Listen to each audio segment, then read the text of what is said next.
Okay. Right, so I would like to welcome you all to our clinical psychology club. I'm in the land of spare room. I wasn't gonna admit that, but I'm in the land of spare room in Northumberland this week.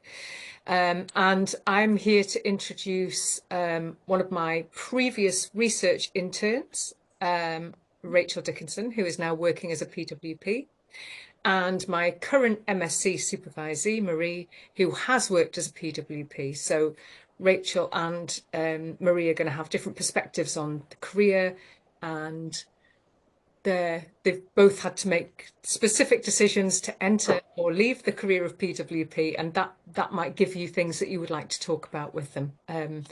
So Rachel's got a bit of a presentation, and then both Rachel and Marie are very happy to. They will both have something to say about how they've entered the profession, and then they will open the floor basically for questions. If you would prefer to, feel free to put the questions in the chat box, and I'll read them out. Okay, so Rachel, whenever you're ready. Give me permission to share. Did I not? I don't think so, because it's coming As up. co-host, you should be able to.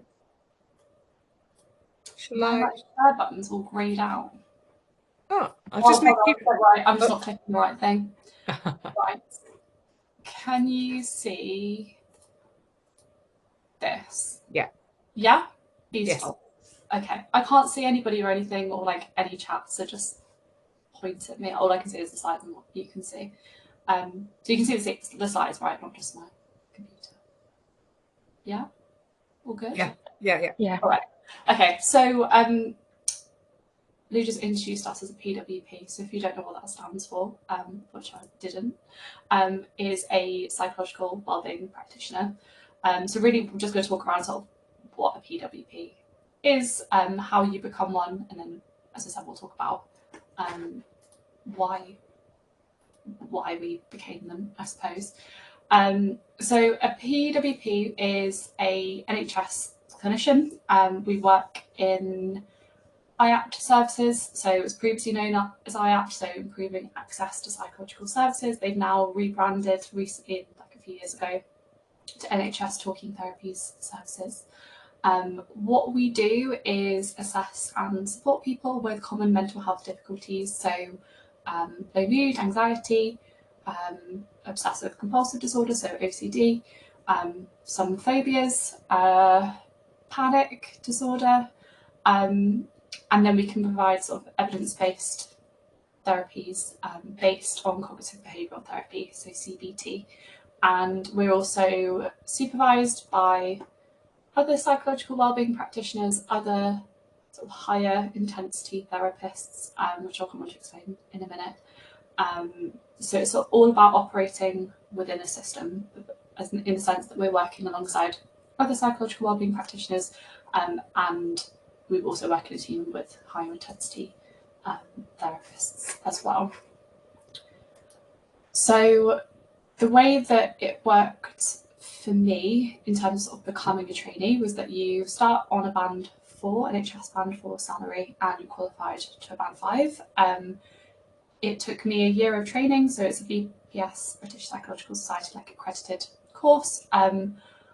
I believe my understanding is that you can train through an apprenticeship, or you can train sort of through like a university research post. So I'm not sure how, like, I suppose what's the more common route these days. I did the apprenticeship route. I didn't mean to, I didn't know that that was a thing, but I did it. But either way, you end up with a postgraduate certificate in low intensity cognitive behavioural therapy interventions and working, that qualifies you as a psychological wellbeing practitioner. We have, I suppose we're like qualified enough that we have to register with the British Psychological Society or the APC. Oh, what's it called? The sort of behavioural. There's another one. There's 2 like bodies that you can register with, and sort of pay a registration fee as well to and agree to, I suppose, work under those guidelines. So we are sort of registered mental health professionals. As I said, it took me just a year to train. Can I just butt in as well? Go for it. So there's been a lot of emphasis within the British Psychological Society in the division of clinical psychology, which is where Hmm. clinical psychologists sit, to bring in to the fold psychological therapists at all different grades and Hmm. practitioners. So I don't know if it's there now, but it basically being recognised much more by the division of clinical psychology as being part of the clinical psychology workforce, really. Yeah, I think it's got a name. It's called sort of there's another type of like professional because different type. The psychological wellbeing practitioners also sort of children's psychological wellbeing practitioners as well. I'm not sure if they like train separately or in the same way, but there's sort of I know when you register, there's like a whole other section that includes sort of other types of clinical therapists that aren't just psychologists, and I know that because I registered like last week. um, and when you qualify, so in terms of where you can go from there, so some services have senior psychological wellbeing practitioner posts. You can do sort of supervisor training in some services. You could do sort of further training to become like a full cognitive behavioural therapist. There's also other types of high intensity therapy. So psychological wellbeing practitioners are what we'd call low intensity therapists, because we're working with sort of common mental health difficulties at sort of, in theory, like a mild to moderate severity. Um, and then cognitive behavioural therapists and other types of high intensity therapy require further training. Some services also allow you to sort of specialise in different projects, working with different types of people, so long-term conditions, people who, like mothers and fathers who've just had a baby. I work with clients who have sort of different lung conditions, and that's something that I've somehow got myself into. Um, so there's also scope there to sort of develop even once you do qualify to become a psychological wellbeing practitioner. And then I was having a look through my calendar to work out what I actually do in a day. And pretty much it's assessments. They differ sort of service by service, but you're trained to do them quite generically when you do the training. And the idea as well with the training is that you are a trained psychological wellbeing practitioner, so you're not bound to the same service. So I could go and work at another NHS talking therapy service. You're meant to be trained in a way that you can sort of move on to different services if you want to. So yeah, so assessments when someone comes in, just referrals. So we're assessing to see if they would benefit from our support, and then if not, what other services might be better suited to support them. That does include learning about risk assessment, so that we do sort of a risk assessment around a person's risk of harm to themselves, to other people, and we are thinking about sort of mostly, well, either really sort of risk to self or risk to other people, and if there's anything that we need to do to support them or the people around them to keep them safe. We also do one-to-one sessions, so one-to-one therapeutic sessions, and then occasionally like as a group as well. I suppose the groups in my service are usually digital, so on Microsoft Teams or face-to-face, and then when I work with people one-to-one, that's either telephone, digital or face-to-face. I think as standard, so from, I don't know if you can see my mouse, but this is the NHS Talking Therapies manual, which I heavily relied on when doing my training. It sort of includes in there sort of the supervision requirements, but I have case management supervision, so one-to-one every week, and I also have group supervisions, which is more of a reflective space really with other psychological wellbeing practitioners, and we have sort of facilitators, and that happens every other week as well. There's also, I suppose, other training. So because we are registered professionals, we have to continue to develop our sort of clinical skills, I suppose. So part of my work does include sort of going to other trainers, sort of external, internal, and then just generally sort of liaising with other professionals, GPs, health visitors, midwives, social workers, sort of, yeah, other professionals, so that we can all work as a team to support our clients. And then signposting, so that's when we sort of identify a difficulty that maybe a client has that our service or our professionals aren't qualified or experienced to advise on. So if somebody is also having financial difficulties, housing difficulties, if they're a carer, if they wanting to sort of, I don't know, join support groups for autism or something like that, that we can, part of our role is to sort of have that knowledge and that information and sort of point them in the right direction, so that those difficulties can also be addressed, so that we can support sort of all aspects of that person. And I think that's it. A very brief presentation on just sort of what we do. Maria, I don't know if you want to add anything. Yeah, I think that was really detailed. Maybe talking a bit more about maybe how you got the job, and then I can also share my experience. Yeah, cool.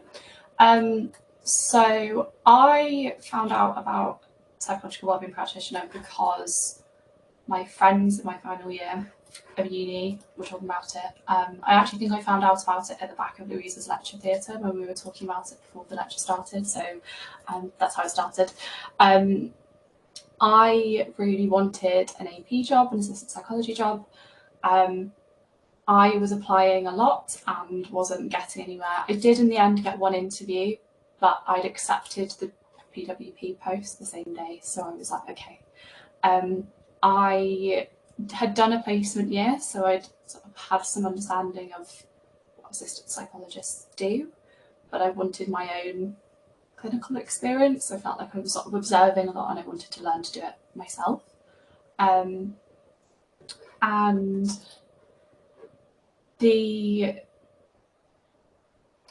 I think it was quite nice to know that I'd get a qualification, because I suppose at the same time I wasn't really thinking too much about getting a master's, but it helped to sort of choose the PWP post because I knew that I'd still get a qualification. I knew that it would give me opportunities to sort of progress upwards. I think sometimes people can be in assistant psychologist posts for a while sometimes without, I suppose they can like stay there for a while. So it was quite nice that I knew that I could become a senior psychological wellbeing practitioner. I could, I suppose my goal is to apply for the doctorate, but if I don't get on or it becomes too difficult, then I could always become like a high intensity therapist. It was nice to have options. It was sort of a permanent contract, and the assistant psychology jobs that I was applying to were sort of temporary, like 6 months or a year. So it was quite nice that that would be like a permanent thing to do. And it wasn't an easy decision by any means. I think we've sort of wanted this assistant psychology post for so long that I found it really hard to sort of give up that idea and think about doing something different. And lots of my friends were all getting assistant psychology jobs, so I think I was the only one that sort of went down a different PWP path, so that was quite difficult. Yeah, I think it was very hard, and poor Louisa had to talk to me about it a few times, because I really wasn't sure, and I was worried about whether or not it would be the right thing to do for the doctorate position later down the line. I think it's given me invaluable understanding of what it means to sort of sit with a person in a room in distress and to feel all of that and to sort of start to work with them. And no one really sort of tells you how to be a therapist. And it was a really good, very steep learning curve, but very good learning curve that means that I can just sit in a room and try to help people. And I think at the end of my degree, I felt like I couldn't be a therapist, or I wasn't essentially sort of ready to be an assistant psychologist in that way. So it's quite a structured way of learning that, but I suppose it gives you so much clinical contact hours, because I think some assistant psychologists posts can vary a little bit. I've never been one, so I can't really say, but they can vary sort of how much clinical contact you have. So it was nice that I knew that I would have those one-to-one sessions, for example, those group sessions. I would get supervised. There would be sort of training options there. So I sort of got all of the things that were important, I think. Let's see, so I can see some messages. Marie, did you train by apprenticeship route, or did you train the other way? No, I think I was in the apprenticeship route. I'm not really sure of the difference because I know it recently changed. But That's what I know as well, yeah. So I applied through the NHS Talking Therapies, Yeah. and I know some people also have interviews with the university, but I didn't. I just only had someone that kind of interviewed me in the same interview kind of thing on the panel. And a lot of the teaching was done through like people from the NHS Trust, not from the actual uni. But I know, for example, the UCL one, you actually have to go into uni to do it. So I think the involvement of the university is just a bit different. Like you just get the same qualification out at the end. But I also know a few masters have been coming out. There's one in Reading. I'm not sure where the other uni is, but these are paid masters, but you get a PWP qualification out of it. So I know this is definitely kind of the route where you're not paid, because I know someone was asking about it, if it's a paid training or a course itself. So if you do it through the NHS, it's fully funded by the NHS, but if you do it through the uni, it is self-funded. But again, you get the same training, you get the same certificate, and then probably do also get a band 5 once you qualify. Might change in sort of the way that you apply. So I applied, like you almost sort of apply for the job, like you're applying on the NHS Yeah, website. exactly. And you're very much sort of, it almost felt like you're employed by the service, you do the work, and then go to, so I was trained by the university, so I'd commute to the university. The days sort of fluctuated depending on where I was in the training, and probably changes by uni and things, but I was really there just sort of 1 day a week and then 4 days in service. That was the same for me. I can see someone's asked when the roles get released. I believe. So it's March, and there's 2 intakes in the year. There's one in March and one in September. I was the March intake, so I was applying around, I want to say December time. I remember it was before Christmas. And then there's a lot of kind of processes with like paperwork in the NHS, so it did take a while. But they do come out a couple of months before March, and then maybe around summer for September. I applied in September. When is the end of the university year? May. May. Sort of May, June, really. Yeah.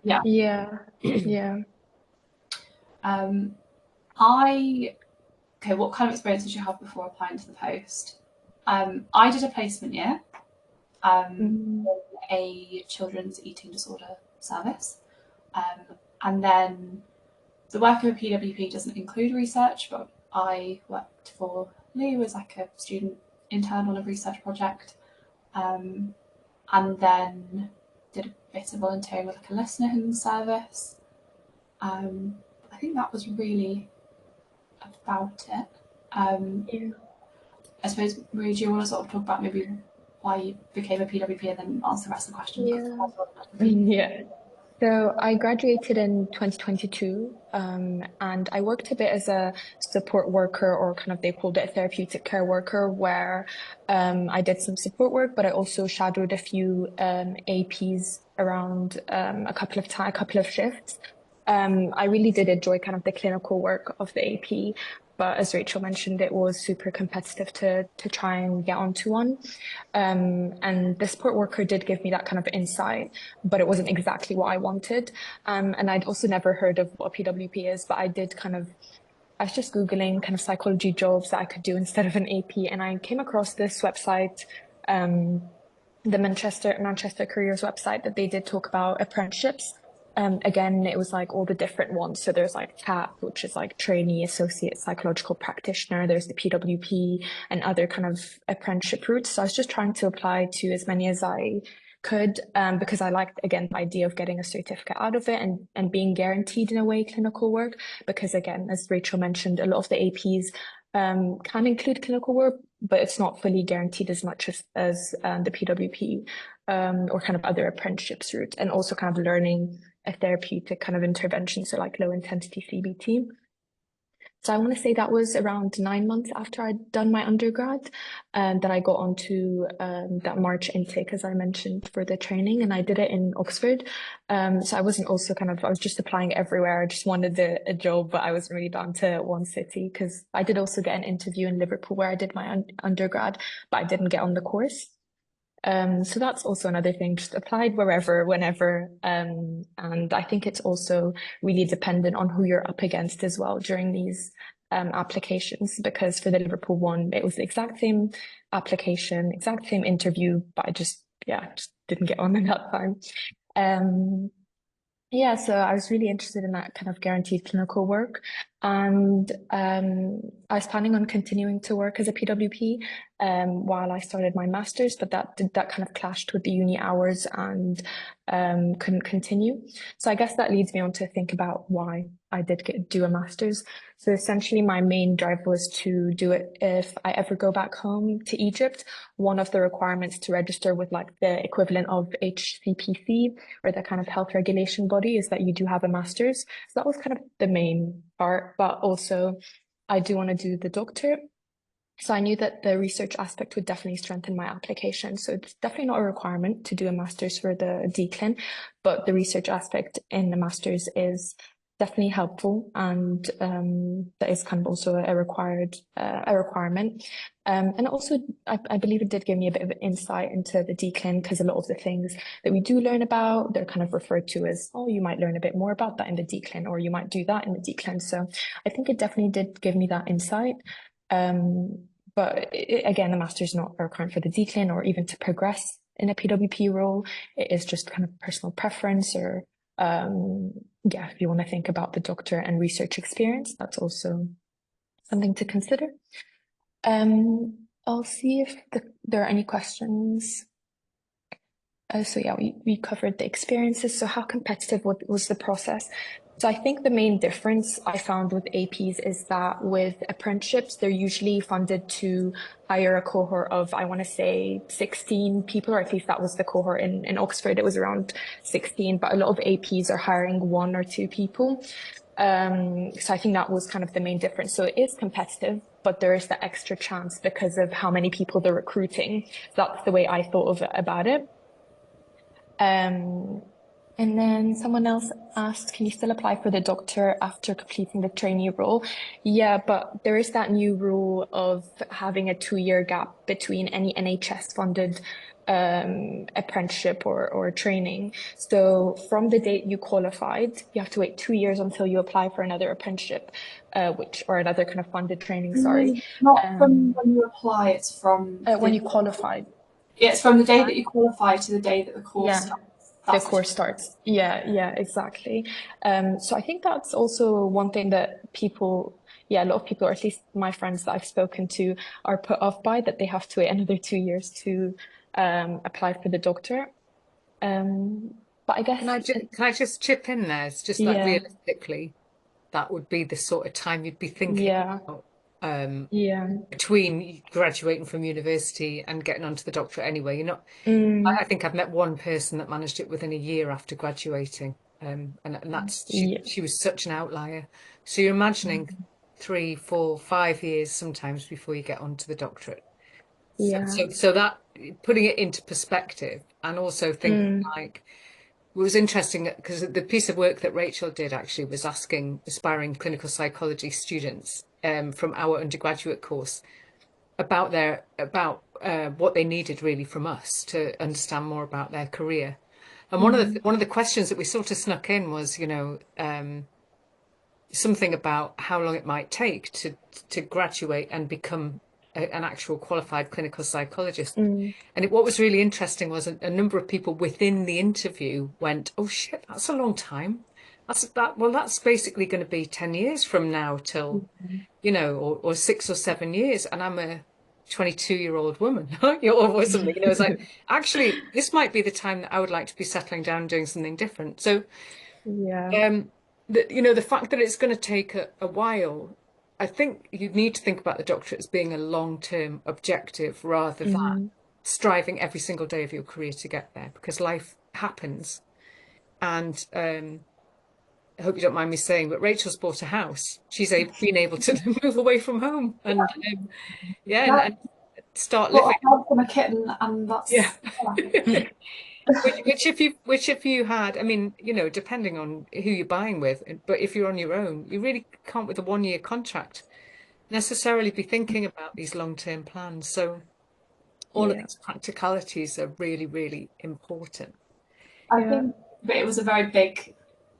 I think I think the research that we did was probably quite influential in the sense that I was listening to lots of other people's ideas of what it would be like to do the training, and the probably like themes of how long it takes came up, and I suppose it wasn't so much like buying a house was necessarily the plan, but I think it helped that I didn't have to put my life on hold, sort of waiting however many years to get onto the doctorate, because I could buy a house and a kitten and do that on a permanent contract that was qualifying me for something and paying me.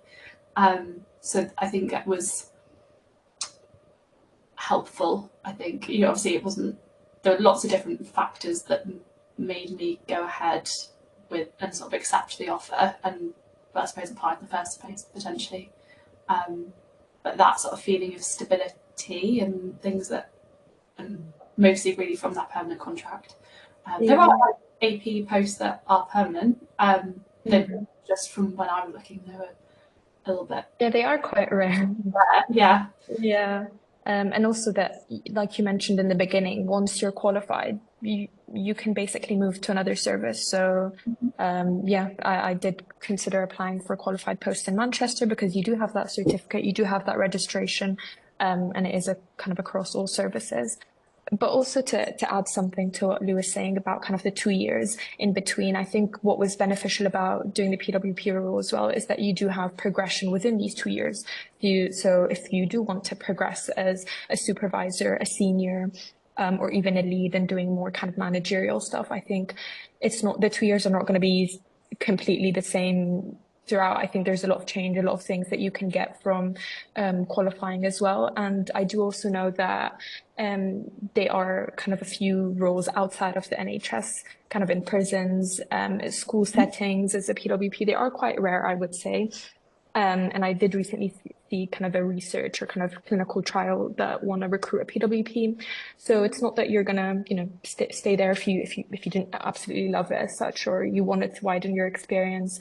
But you definitely do pick up a lot of skills. That's one thing that I did really enjoy. So again, assessing, risk assessment, collaborating or liaising with other services, delivering intervention. I think that's kind of the main part of it about it. Or doing group work in different modalities as well, face to face, over the phone. So there is a lot of skills that you do pick up that again are transferable to other things. Even if people wanted to move to an AP post after or a master's or so yeah, I think there's definitely scope to do stuff in the 2 years. It's not going to be kind of a no learning kind of process or I think kind of a that's really hard important, process. isn't it? Because although Yeah. obviously you've been paid for your training, so you can't take up that payment anywhere else, doesn't mean you can't go Mm. do something else. They don't make you Yeah. work as Yeah. PWP for all that time. So, Forever. you know, if you really Yeah. didn't like it or you thought this is far, far too narrow for me, you could be starting to think Mm. about looking for AP posts or whatever. Yeah. Yeah. Or if you wanted to look into, so I'm interested in also kind of health conditions as well.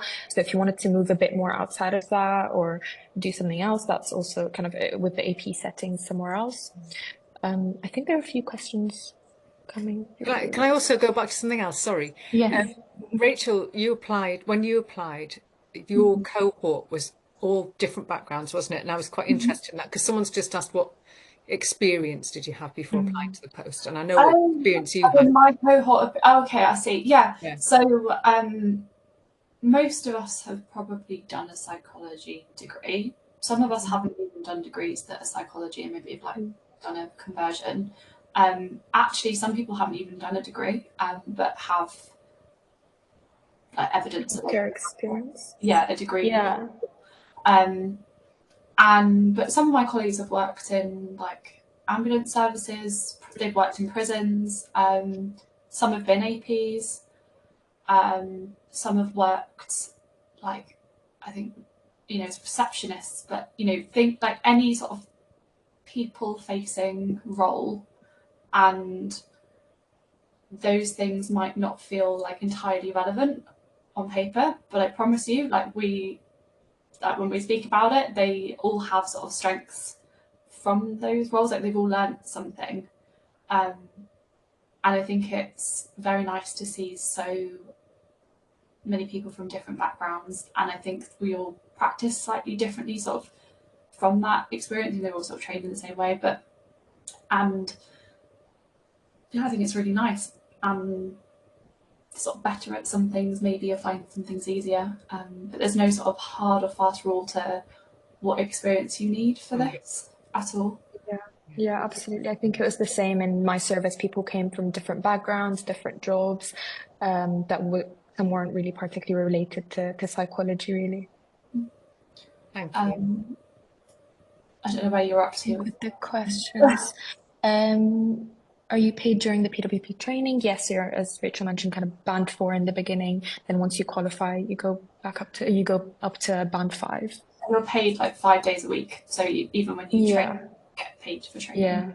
Could you give people an idea of what band 4 actually is in terms of money? With the change, I think with the change, I don't remember what that would be. 26,530 at the moment, and then band 5 is 29,970. So that's relatively competitive actually for a graduate wage. For a graduate, yeah, and also that you're funded for a certificate and you're paid while learning, kind of thing. Yeah, and then pretty much guaranteed a job. I was speaking to somebody in a similar job who a similar training role whose funding disappeared when she graduated, actually, but that's really unusual, and she could easily have gone to another job that was being advertised. So I think it's the way that it worked for, I'm assuming the way it worked for you as well, but it wasn't like I qualified and lost my job and had to apply for a qualified post. I qualified and kept my job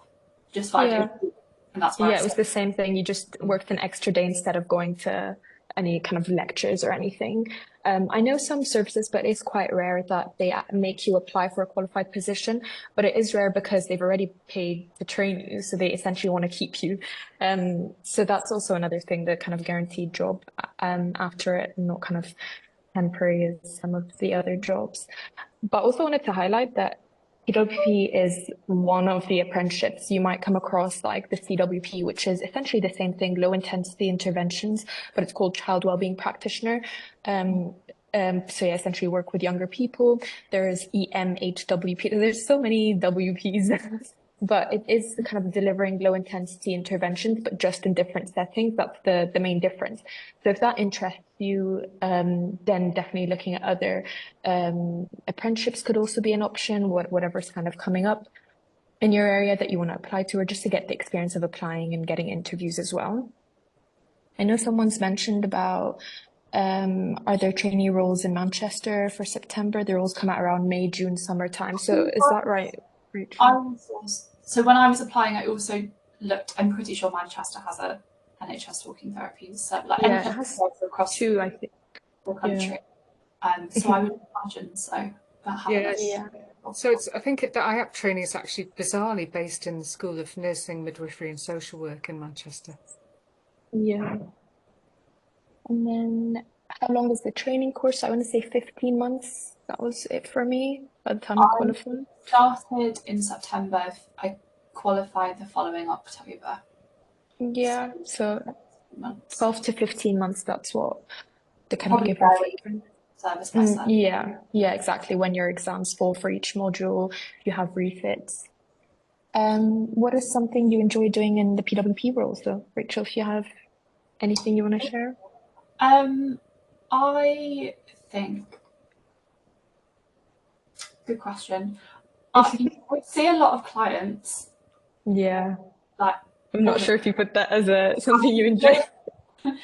But I think it's very nice when I feel that I have sort of left somebody a little bit better than maybe how they came to me. Yeah. And I think absolutely.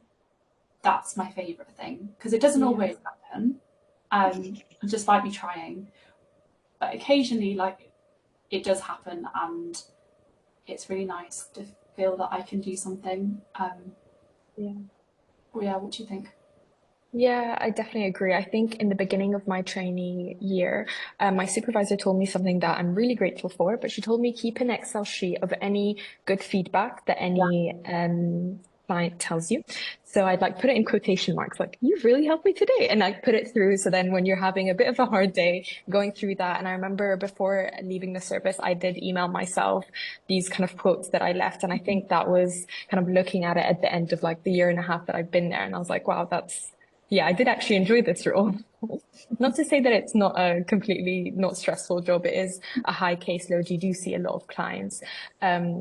But I think a lot of the service are quite well supported from what I've heard from other people from different services. So you do have that regular supervision. You have line management kind of every couple of weeks. So I think you are well supported in these roles, and you are working in a mental health service at the end of the day. I had a question, if you don't mind. Yeah, of course. I'm kind of curious how people differentiate between low intensity and high intensity clients, because like I feel like that could be a little subjective, how intense you Yeah. feel a client presents. So Mm. just who decides like when they come to you and versus when they go to someone more experienced? So I think it's definitely based on, so sometimes it's based on if they've had experiences before of therapy, but also some of the conditions are not treated at low intensity. So for example, PTSD, some sorts of phobias like emetophobia, if you assess someone and that's kind of their presenting, so you're never kind of really diagnosed at low intensity assessments. But if their provisional diagnosis is that, or their main presenting problem is that, then that definitely is high intensity support. But a lot of these decisions are made within supervision. So sometimes people would have low intensity treatment, and essentially the main difference is the interventions are quite short and limited. So you might have 6 sessions with, or give or take, it depends on the service, at low intensity for, let's say, anxiety, which is considered mild when they first present, based again on their GAD-7, so the questionnaires that they fill out. Let's say they don't improve after that, you take it to supervision, because you wouldn't just kind of discharge them after that. And your supervisor agrees with you that they need higher intensity work, so you would refer them to, or kind of, yeah, speak to higher intensity therapists within the services. So yeah, a lot of the decisions are either based on their main presenting problem, or if their kind of problem is still kind of continuing. And supervision is definitely one of the main things within these roles. Yeah. Am I right in thinking that their referrals are triaged as well before they get to you? Yeah. Some I think services are like that, yeah. maybe something that confused me is Rachel mentioned possibly working with clients with OCD, and that kind of felt a little different to me compared to low mood and anxiety. I think OCD is definitely one of these things where not all services offer treatment at step 2, so like where low intensity treatments are considered.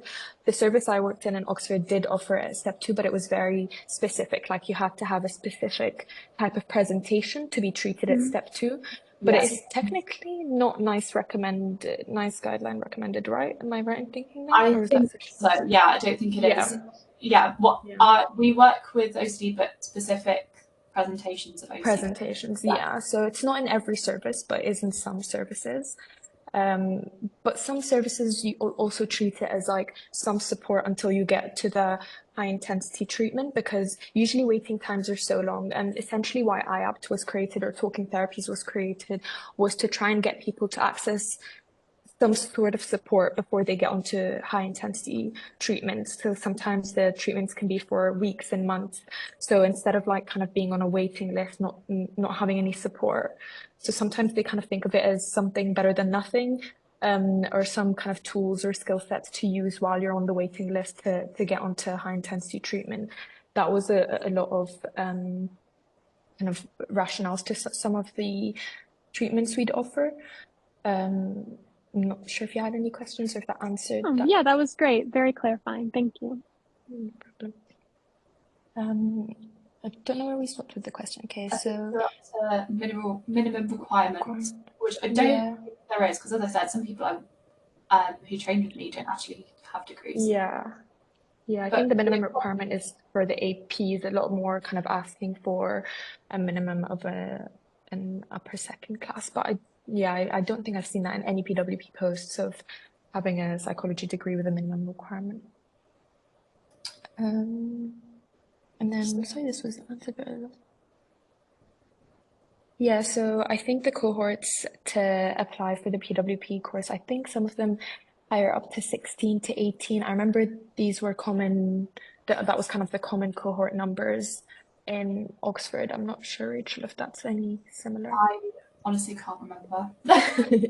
Yeah, but it's definitely more than 10, I know, for a lot of the services in terms of recruiting PWPs. It must be more than 10 because I can definitely Yeah. count a few. Yeah. Yeah. And then someone asked, is an assistant PWP the same as a trainee? I think that is a really good question because I was also confused about that in the beginning, but no, they're not the same. So an assistant PWP, they do get some training, but they don't get a certificate outside of it. So you're trained to do some of the assessments. It gives you a bit of a taster onto kind of the PWP, but you don't end up with a certificate. So it's not an apprenticeship route as such, but they are quite rare actually, because I remember in my service, they were kind of trying to get rid of that because not a lot of people wanted to do that if they couldn't get the certificate. I don't know if you're trying to learn a bit more about what doing a whole PWP role like. Yeah. And to get some experience and then apply for the PWP role. And I guess if you are a bit bothered about the 2-year wait between that and the doctor, I know one of my friends was considering the assistant PWP because of that, because essentially you wouldn't have that, you wouldn't have to wait the 2 years to apply for the doctor because it's not an NHS funded role.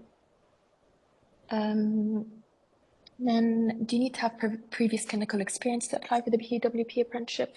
So I kind of had a bit of support worker role, but again, as both of us has mentioned, there's not much clinical experience that is required. I think it does put you in a better position, definitely when you're applying, but it's not a requirement in a lot of them. But it is best to also look at some of the services that you are interested in and see the job posts that are up and look at the requirements. I think that's definitely a really good way to start. And then, have you heard of any data specialists going down the PWP route? I don't know. Yes, so I've definitely seen a lot of people in my service with other specialties. So someone was asking if other professions can get into PWP route. So yeah, definitely seen a lot of people not from psychology backgrounds getting onto the training. I think I think Tara is actually from a psychology background, so she's currently on a master's course, and it's a research master's. I can't see that would be any problem at all. Yeah, not at all. Yeah. Yeah, so you kind of have a mix of both. Yeah. Of Tara, yeah. I think I just wanted to more specifically ask, like, could you be a PWP and make it a little bit more about research and about data? Is there that opportunity? I think you'd have to get into more of the managerial side of it. That's what I saw a lot of people that kind of progressed into working as lead PWPs and been in the service for a couple of years, kind of looking at it was more target driven. So looking at the data, looking at waiting time. So is that kind of what you mean out? Yeah, so I think a lot of the lead PWPs did that, which they took on more of the managerial side and did less clinical, did some supervision as well. So you can definitely do that, but yeah, it would take some progressing through the role. But because it is a very target-driven kind of service, or at least that's how I saw it, kind of reaching a few targets. So I think there is definitely scope to do that, yeah. Thank you. Rachel, you've got experience of this really, haven't you? Yeah, so I recently, I basically said that I have this experience in research. I've also done work with sort of service evaluation. I would really love to be able to like keep that skill ticking, if you like, to use it. And the response was pretty much, you're not an assistant psychologist. So if anything comes up in the service where we need a PWP, we'll let you know. Which was a bit upsetting, and I think the PWP role can be really beneficial to people who maybe don't want to do the research quite so much. I'm still working on it. I will see what I can do. But yeah, as you get higher up, sort of senior lead, and you are doing Yeah. management stuff. That's probably where there is more service evaluation and things. But I'm working on that. But it was a bit frustrating as a response. Thank you. Good luck. It is, yeah, it is always worth the ask, I think, whichever service there is, like just worth the ask and seeing if they do have any scope for you to do any work with them as well. What should I look out for to apply to these training courses, and where should I look? Yes, I found the role on the NHS website. I did set up a thing on Track where it would send me notifications weekly of the new roles in general, and I ticked kind of the psychology boxes, so I'd kind of keep a track of when the posts were open. I think Track as well. I think it left it while I was applying, Track became a thing, and then Track stopped being a thing. So I think it's just NHS jobs now. Yeah, I don't know. I still receive emails from them. Okay, but maybe I I'm don't wrong. know. Maybe I'm wrong. That's fine. Have a look.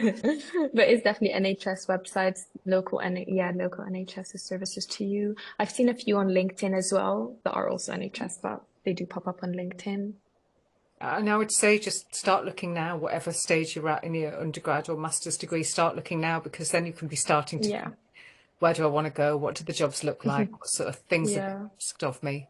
And perfecting your personal statement is definitely one of these things that you could also consider looking at, kind of the essential and desirable criteria. Do I meet these? How would I, present these in a personal statement as well? Tara, how is your work-life balance, and how stressed do you find yourself in this role? Rachel? Okay. I think that's a good question. My stress levels have fluctuated depending on where I am with my job. So various parts of training are like where for me sort of like more sort of pinch points where like maybe the learning curve was a little bit steeper. Then when I qualified, like things were like newly qualified, I suppose, like things were okay, but then I was sort of then getting used to sort of qualified life, so it sort of picked up a little bit more. So it really sort of fluctuates. Probably depends like service by service. So I have a line manager who I meet with every month, and my line manager has always been very supportive and have always been very honest and open. My service sort of discourage you. They don't want you to be working over your hours. If you do, then we sort of take back that time.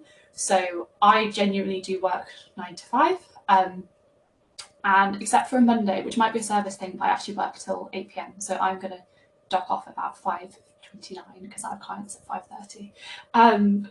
But it ebbs and flows, I think, and line managers are brilliant. I think for helping you with that stress. I think most of my stress has come from learning, as in learning in the training, and then sort of learning to adapt to like a qualified client, like doing things differently as a qualified person, and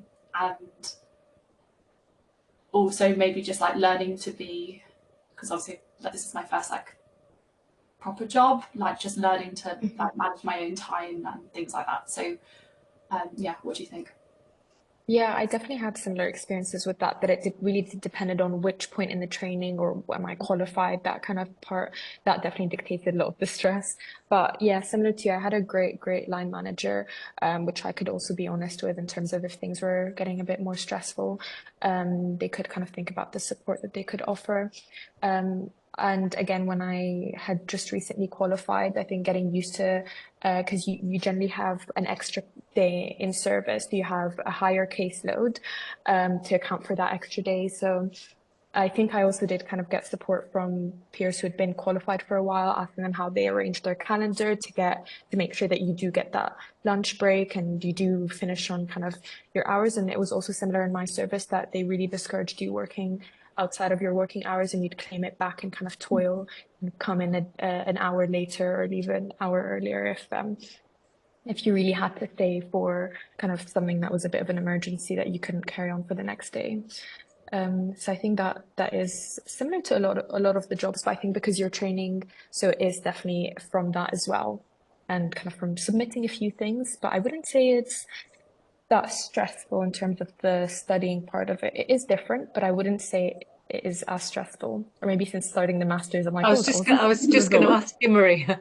I was just going to ask you, how do Exactly. you think it compares with doing a master's qualification? Yeah, nothing at all. Masters is so much more intense. But I think it would be maybe quite similar to undergrad, but also keep in mind that it is one module at a time. So you're not doing more than one module, and you have one day where you're either kind of doing self-study, so you have that day off work, or you also kind of have a teaching day. So there is time for you to do these things. And again, it's one module, so it's not particularly intense in that sense. I guess the only difference that I found compared to my undergrad, though, is that you were assessed in different ways. So some of the things were role plays or recorded treatment sessions. There were a few essays, but they weren't particularly the same way as kind of the undergrad as such. Which really makes you wonder why we keep slogging away at essays on undergrad, doesn't it? There's lots of questions to be asked about that. Okay, I think we've answered work-life balance, opportunity to do research. We've answered. There's a 2-year gap to get onto the doctorate because the funding comes from the same body, which is Health Education England at the minute. So Yeah. what Health Education England found was, not surprisingly, it was a great stepping stone to get onto the doctorate. So people who applied for this training then left as soon as they got it, pretty much. So Yeah. I Kind of think giving chances to others, right? yeah, Yeah. exactly. So they're wanting to open it up for they're wanting to close the gap in a way that is produced by training people at huge expense, and then that they leave immediately to go training on the doctorate as soon as they can, and also sort of promote it as training for people who aren't interested in doctoral level qualifications and who do want to go through this route. So that's the reasoning behind that. It's financial, and it's kind of ethical as well, really, that because I mean, I can tell you, I was writing down the things that Rachel and Maria have been talking about in terms of the experiences they've got, and what a great fodder for a Clint's ID interview it is, really. You covered so many of the bases in this training.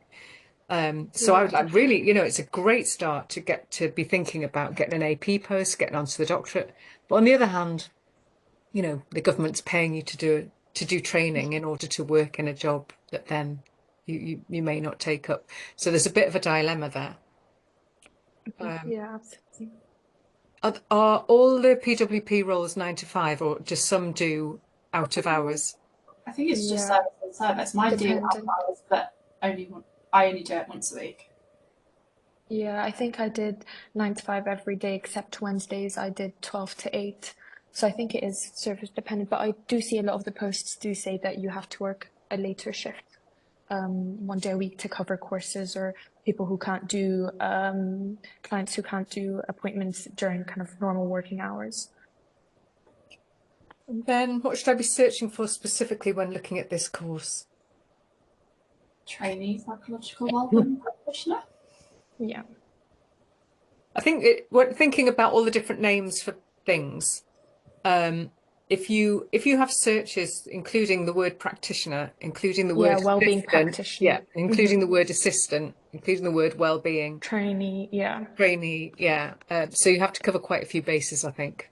Yeah. And Lou, I can find that website on the Manchester website that I was talking about that has the list of all the apprenticeships with a bit more details on each one that you can pass on. I'll just have to go looking for it, Yeah, and that's I can lovely. send that Thanks, to you as Marie. I well. mean, Yeah. everyone's got access to it, but it might be worth just having the link to hand. And I'll put it, Yeah. Rachel, if you can send slides as well, and I'll put it with this presentation on the Blackboard page. I think you've talked about the process of applying to the course and role. The only Yeah. thing, I mean, I just did an application like you probably do for any other job. The interview process probably depends service on service, that job on job. The interview process for me was a whole day. It was a one-to-one interview, a group task, a presentation, a role play, and a written task. Like, it was a lot. It was actually quite fun, and we got free sandwiches. But Yeah, I think, just similar. be prepared for that, I suppose. Yeah, I also had kind of a panel thing that was an interview, a role play, a presentation. Don't remember. I don't think I had a group task. No, but I think that was It's because it was starting to on sound a less like the easier version, isn't it, of getting on, for getting into these no things. free sandwiches though. Yeah. Can I ask, Maria, I can't remember if we've talked about this, but I know you've mentioned you're from Egypt. Have you got settled Yes. status in the UK, or are you No. are you an international student? Yes, so that also was another thing that at the time as I was on a graduate route visa, I don't know if that's going to be relevant to a lot, but at the time that was also something that I had to consider. So my visa had to cover the time of the course. So it had to be valid for that time, and I had to have the right to work in the UK, and that visa gave me that right to work. But I know some services are a bit picky with that and might not all agree to that, so that's an added barrier. But definitely worth kind of contacting the services and checking before applying, or even after applying, letting them know in the interview. Yeah. But it is definitely service to service dependent. Thank you. I know it will be an issue for some people that will access the Yeah. recording, if not people that are here at the moment. And then one last question, apparently, is it really competitive and does it take a while to get onto a course? I mean, I think less competitive because they take on like groups of people. I got on first time. So I think it's probably less competitive than other routes potentially, if you'd agree. And in terms of accommodation, I lived at home with my parents and just drove to work. I also worked from home 3 days a week, and I've always worked from home 3 days a week, even when I was training. But that depends service on service. Anyway, I'm going to go because I really stupidly but declined for 5:30. Thank you, Rachel. Any other questions? Just send them my way, I suppose. Thank you very much. See you soon. Yeah, Bye. I'm also being kicked out from the room here in Are you- Coupland, so I think because they're I think we're closing. gonna call it a day then. Yeah. Just a massive thank you to you and Rachel for taking the time. Yeah, thank you for taking the time to spend with us and giving us so much information. And I know that you're happy to take questions either through me Yes, or absolutely. directly. Fantastic. Yeah, So absolutely. all right then, thank you everyone for attending. It's always nice to see you. Thanks for those who have their cameras on. Nice to see you in particular. And I'll see you at the next live club. I can't remember when it is. It's the 2nd of April, I think it is. But I'll be in touch again anyway soon. So bye Thanks, everyone. everyone. Bye. Bye.